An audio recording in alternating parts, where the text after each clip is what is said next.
بسم الله الرحمن الرحيم الحمد لله رب العالمين والصلاة والسلام على سيد الأنبياء والمرسلين أما بعد فأعوذ بالله من الشيطان الرجيم بسم الله الرحمن الرحيم.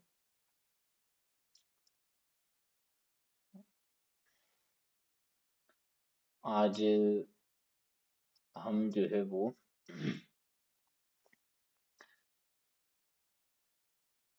الفضل الموہبی جو رسالے کا مطالعہ ہمارا چل رہا ہے، اس میں جو بنیادی چیزیں ہیں اور کچھ باتیں ہیں، بالخصوص جو چار منازل کے حوالے سے اعلیٰ حضرت امام اہل سنت نے گفتگو فرمائی، اس میں دو منازل کو ہم نے بیان کیا ہے، اور اس کے بعد جو ہے منزل سیوم، تیسری منزل اور منزل چار، اس کو جو ہے وہ ہم نے بیان کرنا ہے، انشاءاللہ اس کو دیکھ لیتے ہیں۔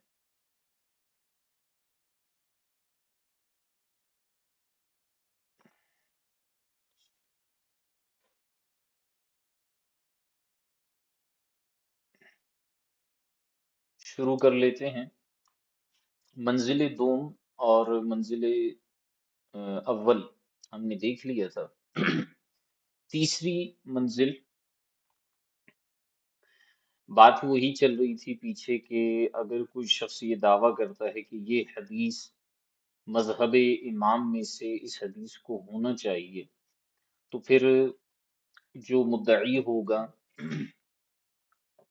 اسے حدیث کو پرکھنے کے لیے ان چار منازل سے گزرنا ہوگا۔ اگر وہ ان چار منازل پر عبور حاصل کر لیتا ہے اور ان کو سمجھ لیتا ہے تو پھر وہ کسی بھی حدیث کو مذہب امام بنا سکتا ہے، لیکن اگر وہ ان چار منازل کو عبور نہیں کر پاتا، ان میں کمزوری ہوتی ہے، تو پھر وہ اس حدیث کو اسے حق نہیں ہے کہ وہ مذہب امام بنائے۔ تو تیسری منزل کی بات ہو رہی تھی۔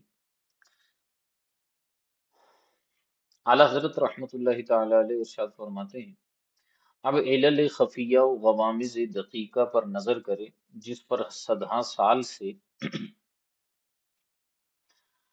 کوئی قادر نہیں، اگر بعد احاطہ وجوہ اعلال تمام علل سے منزہ پائے تو یہ تین منزلیں طے کر کے صرف صحت حدیث بمعنی مصطلح اثر پر حکم لگا سکتا ہے۔ تمام حفاظ حدیث اور اجلہ نقاد ناؤ اصلان ذروہ شامخہ اجتہاد کی رسائی صرف اسی منزل تک ہے، اور خدا انصاف دے تو مدعی اجتہاد و ہمسری ائمہ امجاد کو ان منازل کے طے میں اصحاب صحاح و مصنفان اسماء الرجال کی تقلید جامد سخت بے حیائی میری بے غیرتی ہے، بلکہ ان کے طور پر شرک جلی ہے۔ کس آیت و حدیث میں ارشاد ہوا ہے کہ بخاری یا ترمذی بلکہ امام احمد و ابن المدینی جیسے حدیث کی تصحیح یا ترجیح کر جیسے جس حدیث کی تصحیح یا ترجیح کر دے وہ واقع میں ویسی ہی ہے؟ کون سا نص آیا ہے کہ نقد رجال، جی،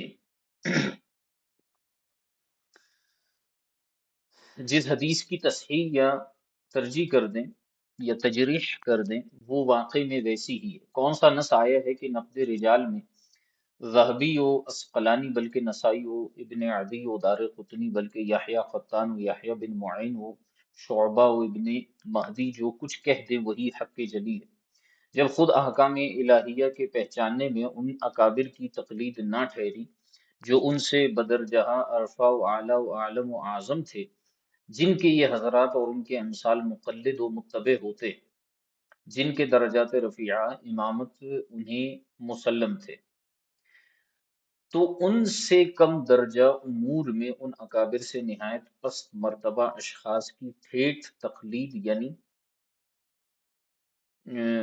اگرچہ جرح و تعدیل وغیرہ جملہ امور مذکورہ جن جن میں گنجائش رائے زنی ہے، محض اپنے اجتہاد سے پائے ثبوت کو پہنچائی۔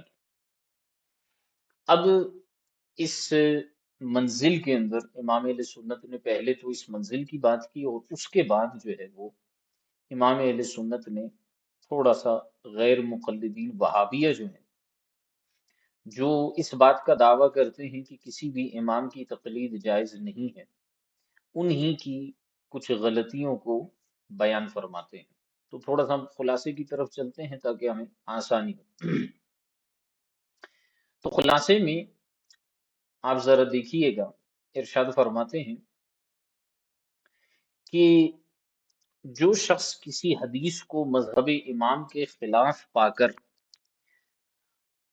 مذہب رد کر کے اس حدیث کو امام کا مذہب قرار دیتا ہے، اس کے لیے تیسری منزل یہ ہے کہ حدیث کی پوشیدہ علتوں پر مطلع ہو۔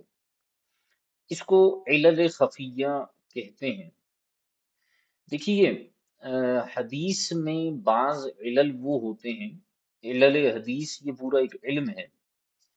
علل وہ ہوتے ہیں کہ جو ظاہری طور پر ہمیں نظر آتے ہیں، جیسے مثال کے طور پر اگر حدیث کے اندر جو ہے وہ سند میں کمزوری ہے، غریب ہے سند، یا جو ہے وہ عزیز ہے، یا کوئی راوی جو ہے وہ کمزور ہے، تو یہ وہ علتیں ہیں، وہ معاملات ہیں سند حدیث کے اندر کہ جو ظاہر ہیں۔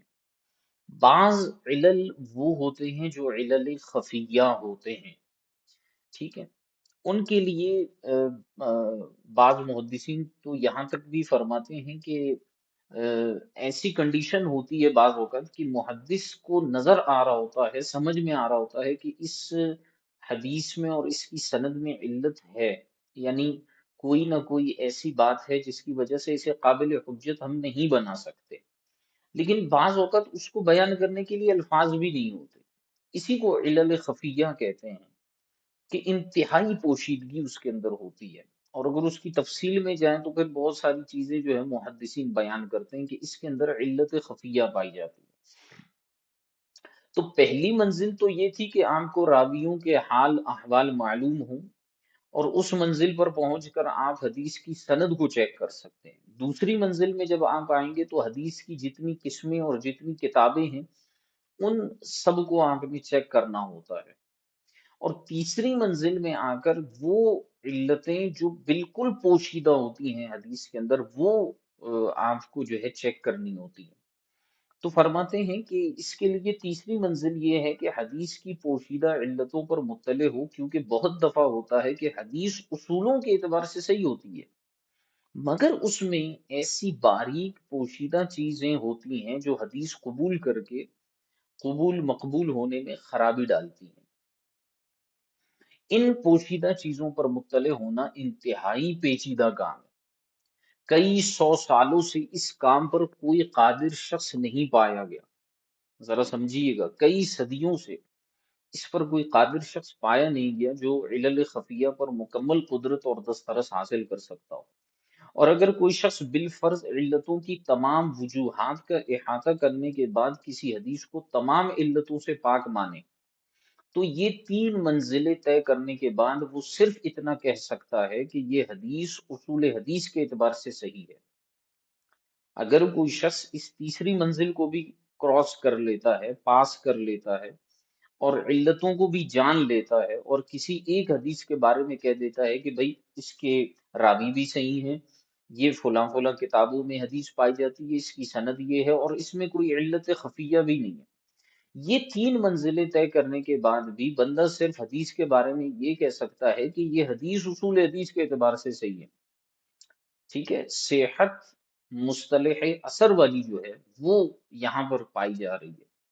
لاکھوں حدیثوں کو حفظ کرنے والے تمام بزرگان دین اور حدیث پر صحیح یا ضعیف وغیرہ ہونے کا حکم لگانے والے تمام جلیل القدر محدثین جو درجہ اجتہاد تک نہ پہنچے ہوں، ان کی رسائی صرف اسی مقام مذکور تک ہے۔ جتنے محدثین ہیں، اب محدثین کے اندر میں مجتہدین کی بات نہیں کر رہا، میں فقہا کی بات نہیں کر رہا، میں محدثین علم حدیث پڑھنے پڑھانے والوں کی بات کر رہا ہوں، کہ جتنے محدثین ہیں ان کی دو کیٹیگری ہے۔ ایک کیٹیگری وہ محدثین جو مجتہد بھی ہیں، اور ایک کیٹیگری وہ ہے جو صرف محدث ہیں، مجتہد نہیں ہے، درجہ اجتہاد تک نہیں ہے۔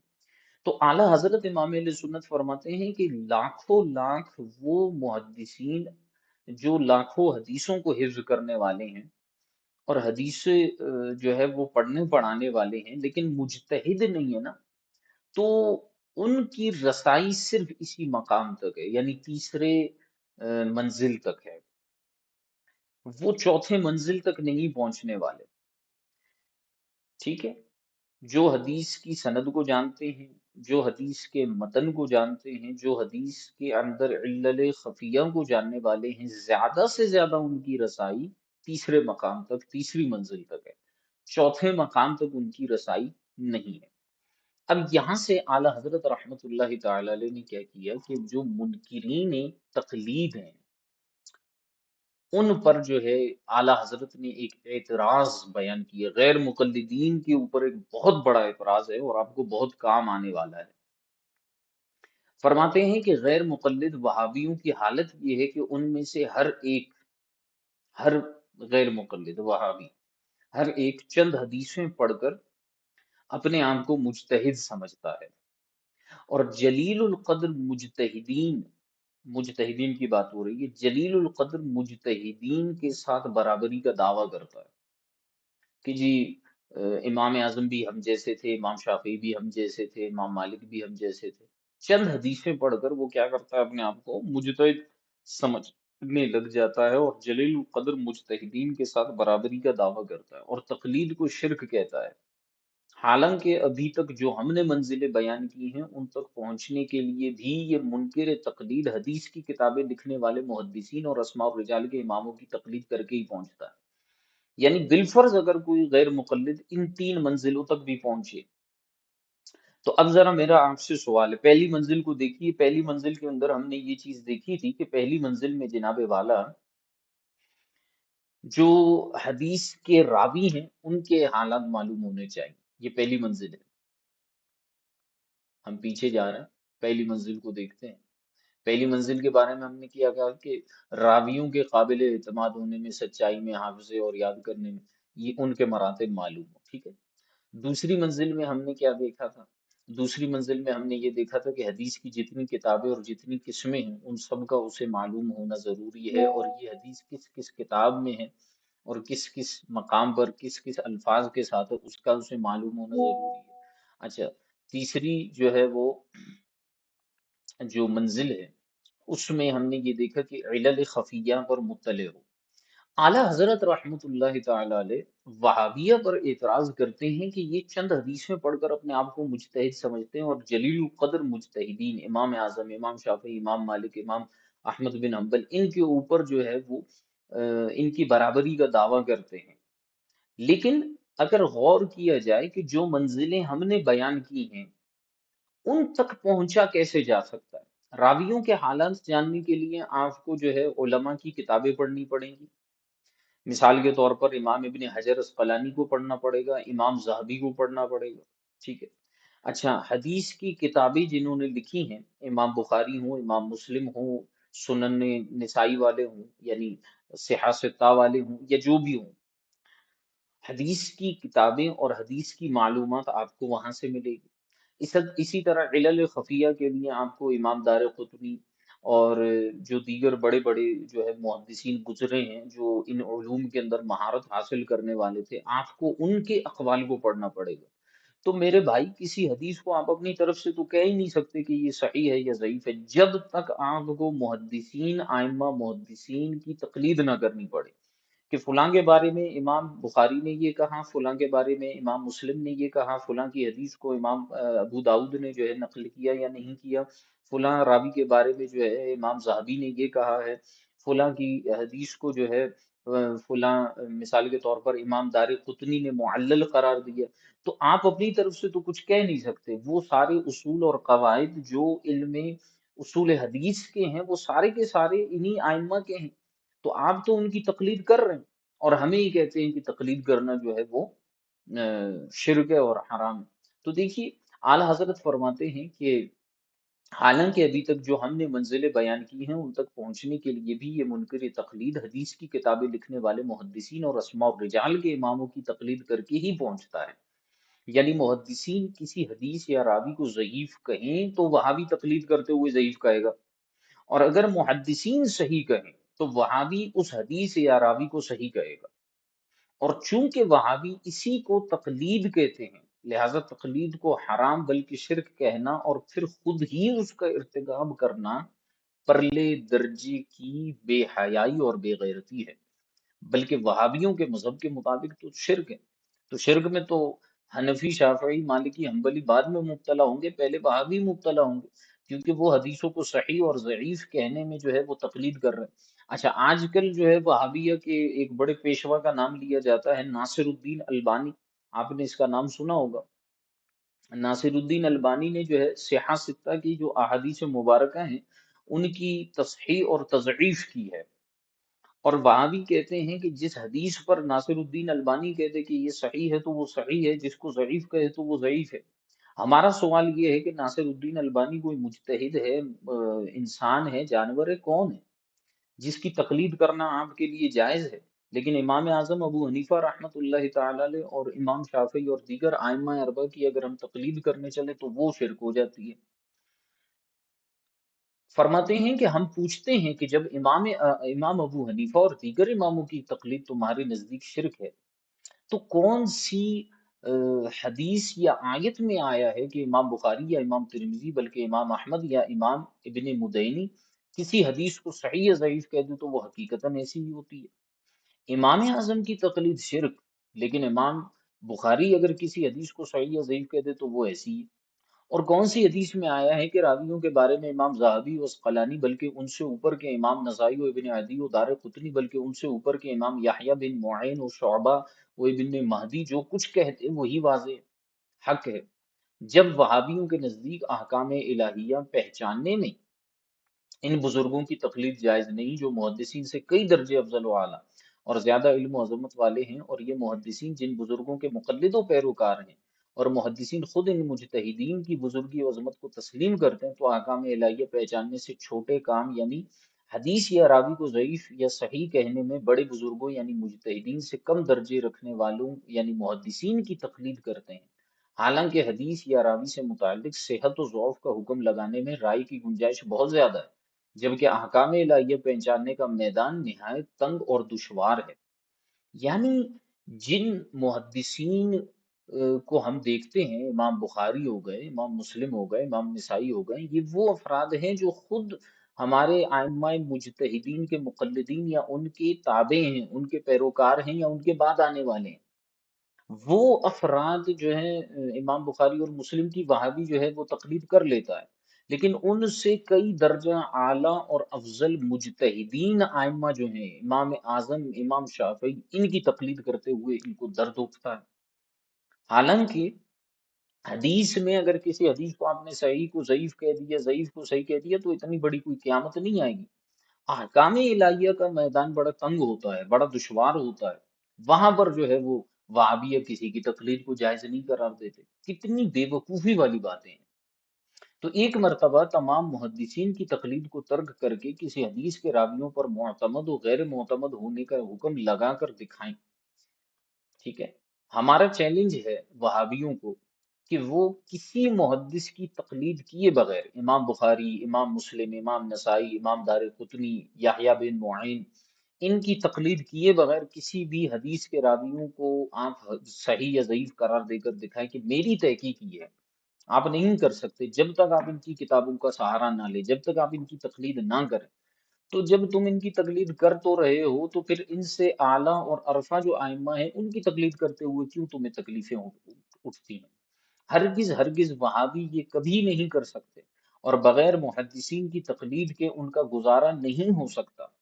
خیر، ہم شیطان کے مسخروں کو منہ نہیں لگاتے اور اپنی بات کی طرف آتے ہیں۔ پھر فرماتے ہیں مقام غور کیا ہے؟ انصاف کرنے والے مسلمان بھائی ذرا مذکورہ منازل کی دشواری کو دیکھیں کہ اس میں امام ابو عبداللہ حاکم نیشاپوری جیسے جلیل القدر محدث پر کیسی سخت گرفتیں کی گئی۔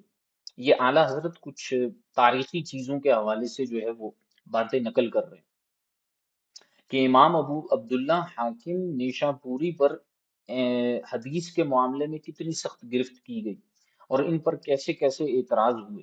امام ابن حبان جیسے عظیم محدث، اسماء الرجال کے ماہر اور گہری نظر رکھنے والے کو اسی میدان میں متساہل یعنی سست قرار دیا گیا۔ اللہ اکبر! اسماء الرجال کا امام، امام ابن حبان، لیکن وہ جب اس میدان میں آئے علم حدیث کے، تو انہیں بھی بعض محدثین نے کہا کہ یہ تو سستی سے کام لیتے ہیں، بلکہ ان سے بڑھ کر امام ترمذی ہیں، ان جیسے عظیم امام حدیث کو صحیح یا حسن قرار دینے میں متساہل سست قرار دیا گیا۔ امام ترمذی کی عادت آپ نے دیکھی ہوگی، حدیث کو صحیح بھی کہتے ہیں، حسن بھی کہتے ہیں۔ تو محدثین نے بعض مقامات پہ کہا کہ امام ترمذی نے بڑا اچھا کام کیا ہے کہ حدیث کو صحیح بھی کہا، حسن بھی کہا، لیکن بعض جو ناقدین تھے انہوں نے کہا امام ترمذی کو کیا ہو گیا ہے، کہیں پر حدیث کو جو ہے وہ صحیح بھی کہہ رہے ہیں اور حسن بھی کہہ رہے ہیں۔ بھائی حدیث یا تو صحیح ہوگی یا حسن ہوگی، آپ صحیح بھی کہہ رہے ہیں حسن بھی کہہ رہے ہیں، پھر انہوں نے اس کے اندر تعویلات کر دی۔ لیکن بعض نے کہا کہ امام ترمذی اس معاملے میں سست ہیں، حالانکہ یہ امام بخاری کے شاگرد ہیں، اور ایسے شاگرد ہیں کہ امام بخاری ان پر جو ہے وہ ناز کیا کرتے تھے، لیکن اس مقام پر امام ترمذی کو بھی سست قرار دیا گیا۔ یوں ہی امام بخاری اور امام ابو زرعہ جیسے محدثین، جن کے علم کا لوہا امام مسلم جیسے محدث نے مانا، ان سے بھی مذکورہ منازل میں خطائیں ہوئی، جیسے کہ فتح الباری اور عمدۃ القاری کے مطالعے سے ظاہر ہے۔ ٹھیک ہے، یہ تیسری منزل ہے جو ہم نے یہاں پر بیان کی ہے، یہاں تک، کیونکہ اس کے بعد جو ہے پھر وہ اللہ آپ کا بھلا کرے، غالباً چوتھی منزل جو ہے وہ اچھا ہاں، تھوڑا سا اور ہم دیکھ لیتے ہیں اسی کو۔ فرماتے ہیں اور چوتھی منزل جو احادیث سے احکام نکالنا ہے۔ اچھا، یہ تین منزلیں طے کرنے کے بعد بندہ صرف حدیث کو پہچاننے میں اور اس کو صحیح یا ضعیف کہنے میں جو ہے وہ ماہر ہو جاتا ہے، لیکن ابھی تک اس سے احکامات نہیں نکال سکتا۔ فرماتے ہیں اور چوتھی منزل جو احادیث سے احکام نکالنا ہے، وہ تو اتنی مشکل اور پیچیدہ ہے کہ اس تک پہنچنا تو اجتہاد کے نور سے روشن آفتاب بن کر ہی ممکن ہے۔ چوتھی منزل تک عام محدث نہیں پہنچ سکتا، مجتہد ہی پہنچ سکتا ہے۔ محدثین کے اماموں کے امام حضرت امام بخاری سے بڑھ کر حدیث کی منزلوں کو کس نے طے کیا ہوگا؟ لیکن وہ بھی جب احادیث میں بعض کو بعض پر ترجیح دے کر احکام نکالنے پر آئے تو کیسی خطا کی۔ ذرا غور کیجئے گا عزیز طلبہ کرام، یہاں پر اعلیٰ حضرت امام اہل سنت ایک ایسی زبردست مثال لے کر آ رہے ہیں کہ جہاں پر آپ کو محدث اور مجتہد کے درمیان فرق نظر آئے گا۔ امام بخاری جیسا بندہ جس کو امیر المومنین فی الحدیث کہا جاتا ہے، ان کی رسائی بھی جو ہے وہ اس تیسری منزل تک ہے، لیکن جب وہ احکامات کو نکالنے پر آئے تو پھر ان سے کیا خطا واقع ہوئی۔ دیکھیے، فرماتے ہیں کہ امام بخاری سے بڑھ کر حدیث کی منزلوں کو کس نے طے کیا ہوگا، لیکن وہ بھی جب بعض احادیث میں بعض کو بعض پر ترجیح دے کر احکام نکالنے پر آئے تو کیسی خطا کی۔ چنانچہ بکری کے دودھ والا قصہ معروف ہے کہ ایک بکری کا دودھ پینے والوں کے درمیان حرمت رضاعت ثابت کر دی۔ امام بخاری نے مسئلہ بیان کیا کہ اگر چند افراد کو، چند بچوں کو بکری کا دودھ پلایا جائے اور وہ دودھ ایک ہی بکری کا ہو، تو امام بخاری فرماتے ہیں کہ یہ جو ہے سارے کے سارے آپس میں رضائی بھائی بن جائیں گے۔ اللہ اکبر! اور پھر اس مسئلے پر کیسی تکلیفیں اٹھائیں۔ ہم؟ پھر یوں ہی امام عیسیٰ بن ابان کا قصہ مشہور ہے۔ عیسیٰ ابن ابان بہت بڑے امام ہیں۔ آپ فرماتے ہیں کہ میں طلب حدیث میں مشغول تھا اور میں ذوالحجہ کے پہلے عشرے میں مکہ مکرمہ میں داخل ہوا اور ایک مہینہ وہاں قیام کرنے کی نیت کی، لہٰذا میں نماز پوری پڑھنے لگا، یعنی قصر نہیں کرتا تھا۔ ایک مہینے تک وہاں پر رکے لیکن قصر نہیں کر رہے تھے، نماز پوری پڑھ رہے تھے۔ ایک دن امام اعظم ابو حنیفہ کے ایک شاگرد مجھے ملے اور کہا کہ آپ نے خطا کی، کیونکہ آپ نے منا اور عرفات جانا ہے تو آپ مقیم کیسے ہوئے، بلکہ مسافر ہی رہے، کیونکہ منا اور عرفات مکے سے باہر ہیں، تو پھر آپ نیت تو نہیں کر سکتے وہاں پر ایک مہینے کی، کیونکہ بیچ میں آپ کو منا اور عرفات جانا ہے۔ یہ سن کر میں نے قصر شروع کی۔ پھر منا سے واپسی پر میرے ساتھی کا جانے کا ارادہ تھا اور میرا بھی جانے کا ارادہ تھا، لہٰذا میں نے قصر جاری رکھی۔ اس پر پھر مجھے امام ابو حنیفہ کے ایک صاحب نے کہا کہ آپ نے خطا کی، کیونکہ جب تک آپ مکے سے سفر نہیں کریں گے مسافر نہیں بنیں گے۔ یہ سن کر میں نے کہا کہ ایک مسئلے میں دو جگہ میں نے خطا کی، لہٰذا میں امام محمد کی خدمت میں حاضر ہوا اور فقہ سیکھنے لگا۔ کون؟ امام عیسیٰ بن ابان۔ یہ بعد میں بڑے زبردست اصولی بن کر سامنے آئے اور بہت زبردست احناف کے امام رہے، لیکن امام محمد کی شاگردی سے پہلے محدث ضرور تھے، لیکن ان کی حالت یہ تھی کہ ایک ہی مسئلے میں دو جگہوں پر انہوں نے خطا کر لی۔ تو سمجھیے کہ محدث اور فقیہ کے اندر کتنا بڑا فرق ہوتا ہے۔ اسی وجہ سے جلیل القدر امام سفیان بن عیینہ، جو کہ امام شافعی اور امام احمد کے استاد اور امام بخاری اور مسلم کے استاد الاستاد، اور جلیل القدر ائمہ محدثین اور مجتہد فقہا اور تابعی تابعین میں سے ہیں، فرماتے ہیں کہ حدیث سخت گمراہ کرنے والی ہے مگر مجتہدوں کو۔ مجتہد پہچان سکتا ہے کہ حدیث جو ہے وہ کیسی ہوتی ہے، ورنہ جو ہے وہ کوئی اور اس تک نہیں رسائی حاصل کر سکتا۔ مزید اسی ٹاپک پر ہم آگے دیکھیں گے۔ ابھی یہ تیسری منزل کو بیان کر کے اعلیٰ حضرت رحمت اللہ تعالی علیہ محدث اور مجتہد کے درمیان فرق کو واضح کر رہے ہیں کہ محدث چاہے جتنا بھی علم حدیث کو پڑھے پڑھائے، درجہ اجتہاد ایک کمال درجہ ہوتا ہے جو ہم چوتھی منزل میں بیان کریں گے۔ فی الحال کے لیے تو یہی ہے کہ تیسرے درجے تک صرف محدثین پہنچ سکتے ہیں، مجتہد کا درجہ اس سے اعلیٰ اور عرفہ ہوتا ہے، لہٰذا کسی حدیث کو صرف اصول حدیث کے اعتبار سے صحیح سمجھ لینے سے مسئلہ حل نہیں ہو جاتا، یہ ثابت نہیں ہو جاتا کہ یہ حدیث جو ہے وہ قابل عمل ہے، بلکہ اس میں اجتہادی نظر چاہیے۔ جب آپ اجتہادی نظر کریں گے تو آپ کو اندازہ ہوگا کہ یہ حدیث قابل حجت ہے یا نہیں۔ تو آج کے لیے اتنا ہی، مزید جو ہے وہ انشاءاللہ کریم ہم کل دیکھیں گے۔ کوئی سوال وغیرہ ہو اگر آپ کا تو ارشاد فرمائیے۔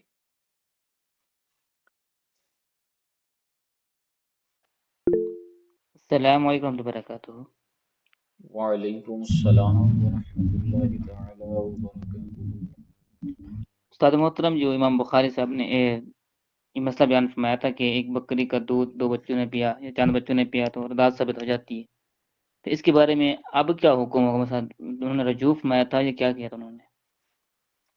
امام بخاری کو تو کئی مشقتوں کا سامنا کرنا پڑا تھا اس معاملے پر، لیکن یہ میری نظر سے نہیں گزرا کہ امام بخاری نے اس پر رجوع کیا تھا نہیں کیا تھا۔ بہرحال حناف کا مذہب اس میں واضح ہے کہ کسی جانور کے دودھ پینے سے جو ہے رضاعت ثابت نہیں ہوتی۔ استاد محترم، اس طرح ایک مسئلہ یہی پیش ہوا تھا کہ ایک 2 ماہ پہلے ایک وہابی تھا، اس نے مجھے یہ بات کہی تھی کیا کہ کہی وہ تھی؟ کہتے ہیں کہ بھئی امام بخاری نے مسئلہ بیان کیا تھا تو اس کے بارے میں تمہاری کیا رائے ہے؟ تو میں نے کہا مجھے پتہ نہیں ہے۔ اس نے کہا کہ امام بخاری کا رجوع دکھاؤ، تم حدیث کو مطلب کتاب قرآن سے کے بعد بہترین کتاب مانتے ہیں تو ہم بھی مانتے ہیں، لیکن اس کا رجوع دکھاؤ، کیا اس کے بارے میں کیا حکم ہے ان کا؟ تو اس وقت میرے معلومات میں بھی نہیں تھا مسئلہ یہ، تو ابھی سامنے آ گیا تو میں نے کہا چلو پوچھ لیتے ہیں۔ آپ کا سوال ان سے ہونا چاہیے تھا، اپنے مائک کو بند کریے۔ آپ کا سوال ان سے ہونا چاہیے تھا کہ بھائی تم امام بخاری کی اتنی تقلید کرتے ہو کہ امام بخاری جس حدیث کو لے لیں تم اس کو لے لیتے ہو، جس کو وہ بیان کر دیں اس کو تم لے لیتے ہو، تو ذرا تم یہ بات ثابت کرو کہ امام بخاری نے کیا دلیل دی تھی اس حرمت رضاعت پر، کیونکہ یہ منصوص علیہ تو ہے نہیں، یعنی کتاب و سنت کے اندر اس طرح واضح الفاظ میں تو کہیں ہم نے نہیں پڑھا کہ کسی جانور کا دودھ پی لینے سے جو ہے حرمت رضاعت ثابت ہو جائے۔ امام بخاری نے اجتہاد کرنے کی کوشش کی اور اس میں ان کو کافی مشقتیں اٹھانی پڑی، کیونکہ اس زمانے کے جو فقہا تھے انہوں نے کافی امام بخاری پر جو ہے وہ پھر کلام کیا کہ یہ کیا انہوں نے کس طرح کی تقلید بیان مطلب کس طرح کا مسئلہ انہوں نے بیان کیا۔ تو وہابی کو چاہیے کہ وہ اس پر ثبوت پیش کرے، نہ کہ وہ ہم سے جو ہے اس پر دلیلیں مانگنے بیٹھ جائے۔ بھائی ہمارا کیا کام، ہم تو سیدھی سی بات ہے جو ہمارے ائمہ کہتے ہیں ہم اس کے پابند ہیں، سمجھ رہے ہیں؟ جی ماشاء اللہ۔ جو ہمارے پاس اصول یہ ہے، قرآن کریم کی جو آیت ہے، جو حفاظ ہیں وہ مجھے یاد دلائیں، وَهُمْ أُمَّهَاتُكُمُ اللَّاتِي أَرْضَعْنَكُمْ، یہی ہے نا؟ اور تمہاری وہ مائیں بھی تم پر حرام ہیں جنہوں نے تمہیں دودھ پلایا. حرمت رضاعت کو ثابت کرنے کے لیے قرآن کریم نے اس کو بیان فرمایا ہے. ٹھیک ہے، دودھ پلانا. تو وہاں پہ امہاتکم اللاتی کا ذکر ہے. امہات جو ہے وہاں پر ماں کے لیے ذکر ہے، یعنی عورتوں کے لیے ذکر ہے، نہ کہ وہاں پر کسی جانور کا ذکر ہے. تو ہم تو سیدھی سیدھی قرآن کی آیت پیش کریں گے. اب یہ تو امام بخاری یا ان سے جو ہے وہ متاثر، اس حوالے سے متاثر جو وہابیہ ہیں، ان کے اوپر لازم ہے کہ وہ ہمیں دلیل دکھائیں کہ امام بخاری کی دلیل کیا تھی، ورنہ بھاگ آ جائیں اس چیز سے. کیونکہ امام بخاری بھی پریشانی تو ان کو بھی اٹھانی پڑی تھی، اور شاید انہوں نے رجوع کیا ہو، اللہ عالم، مجھے نہیں معلوم، لیکن انہوں نے شاید رجوع بھی کیا ہو اس مسئلے سے. جزاک اللہ خیر. آمین. تو کہنے کا بہرحال مقصد یہاں پر یہ تھا ان باتوں کو بیان کرنا.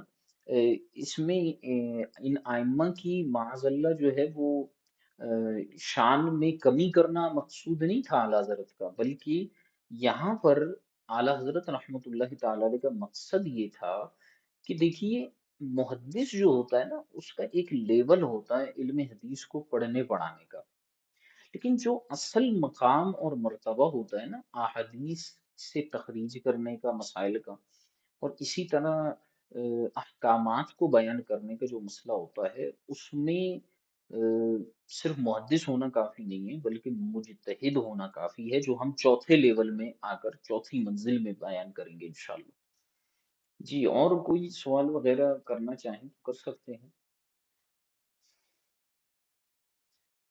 کوئی سوال ہو اس حوالے سے، آج کے سبق کے حوالے السلام سے کوئی علیکم ورحمۃ پوچھنے اللہ والا؟ وبرکاتہ. وعلیکم السلام ورحمۃ اللہ وبرکاتہ. دادا محترم ایک سوال پوچھنا تھا سبق کے علاوہ یہ اگر کوئی نماز پڑھ رہا ہے بندہ امام کے پیچھے امام نے ایک طرف سلام پھیر دیا تو وہ جماعت میں شامل ہو سکتا ہے؟ امام نے ایک طرف سلام پھیر دیا؟ جی نہیں، اب شامل نہیں ہوگا، ٹھیک. کیونکہ اس کا خروج امام کا جو ہے وہ ایک طرف سلام پھیرنے سے ہو چکا ہے. جی ٹھیک ہے، جزاک اللہ. آمین. جی، اور کوئی سوال وغیرہ؟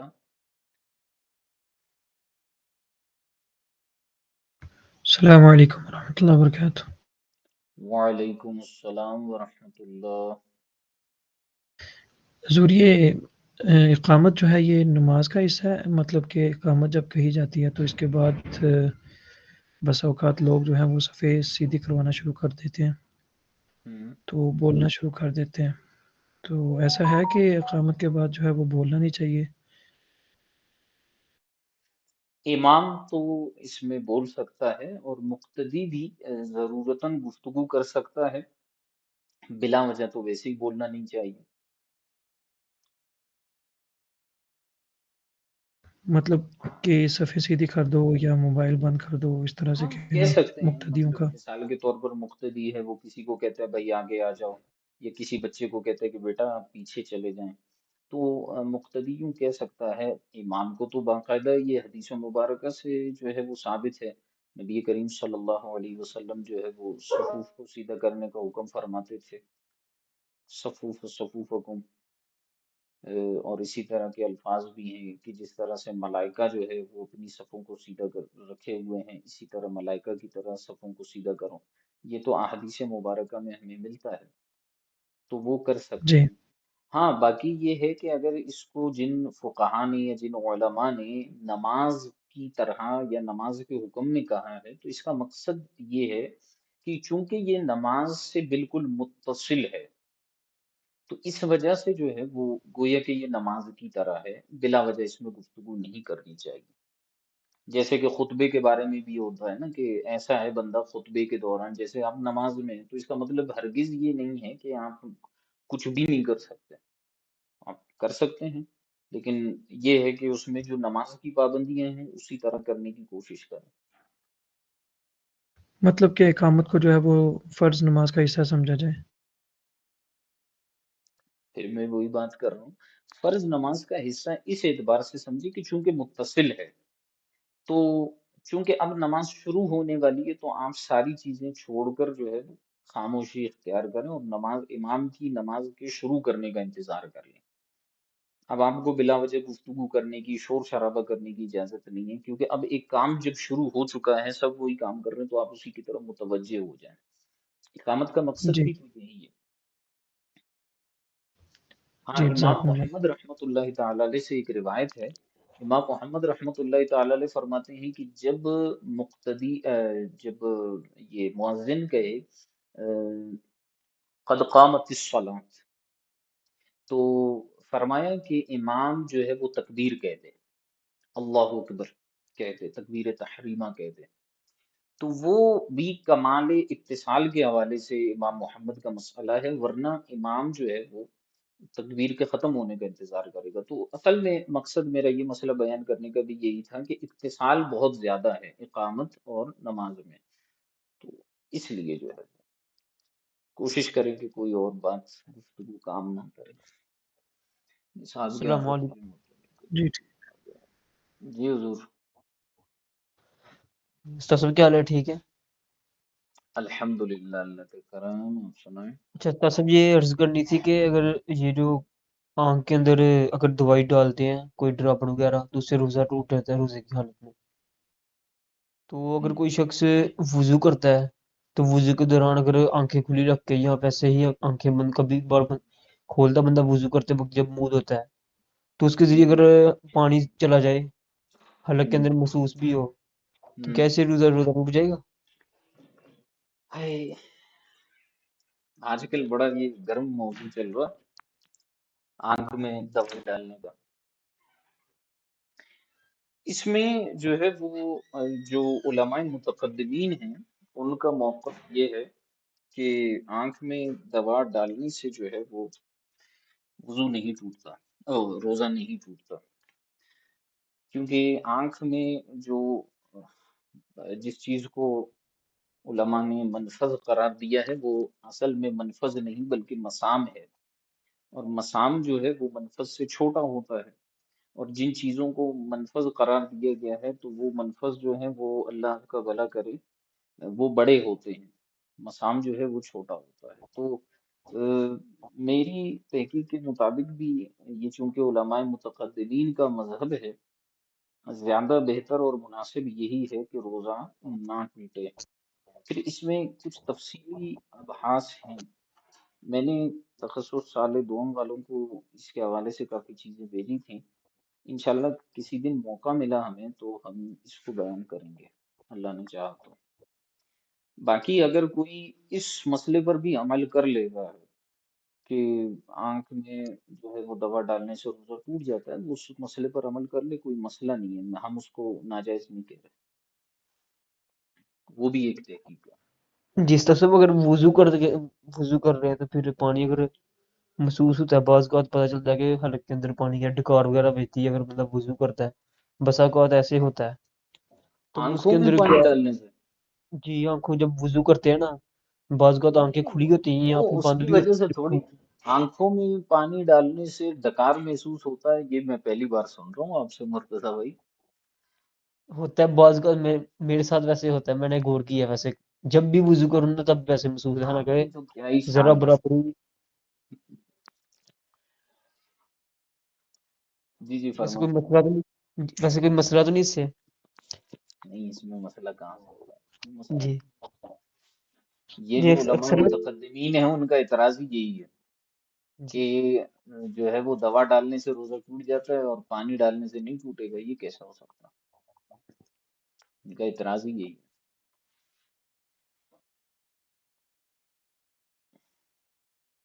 مفتی وسیم صاحب ہیں، استاد وسیم صاحب، ان کا جو ہے وہ اس پہ ایک لیکچر موجود ہے، وہ میں آپ کو شیئر کروں گا انشاءاللہ. اس میں انہوں نے اس موقف کو بڑے خوبصورت انداز میں بیان کیا ہے بما اعتراضات، وہ سننے سے تعلق رکھتا ہے. جی اچھا، مطالعے کی کتابیں منصور بھائی انشاءاللہ الکریم جو ہے وہ عید کے بعد شروع کریں گے اللہ نے چاہا تو.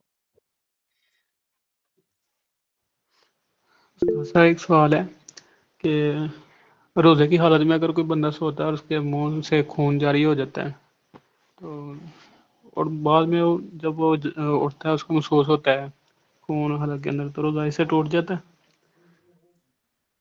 بعد میں اٹھ جاتا ہے، اسے محسوس ہوتا ہے، یار اس کو باقاعدہ میں نے نہیں پڑھا، لیکن میرے خیال سے اس کا روزہ نہیں ٹوٹنا چاہیے۔ جیسے ساتھ دار کسی کی خراب ہے، ٹوٹی ہوئی ہے، یا بیچ میں کھا گئی ہے تو خون آتا ہے، تو محسوس ایسے ہوتا ہے کہ خون اندر جا رہا ہے، جیسے نہیں ٹوٹے گا روزہ؟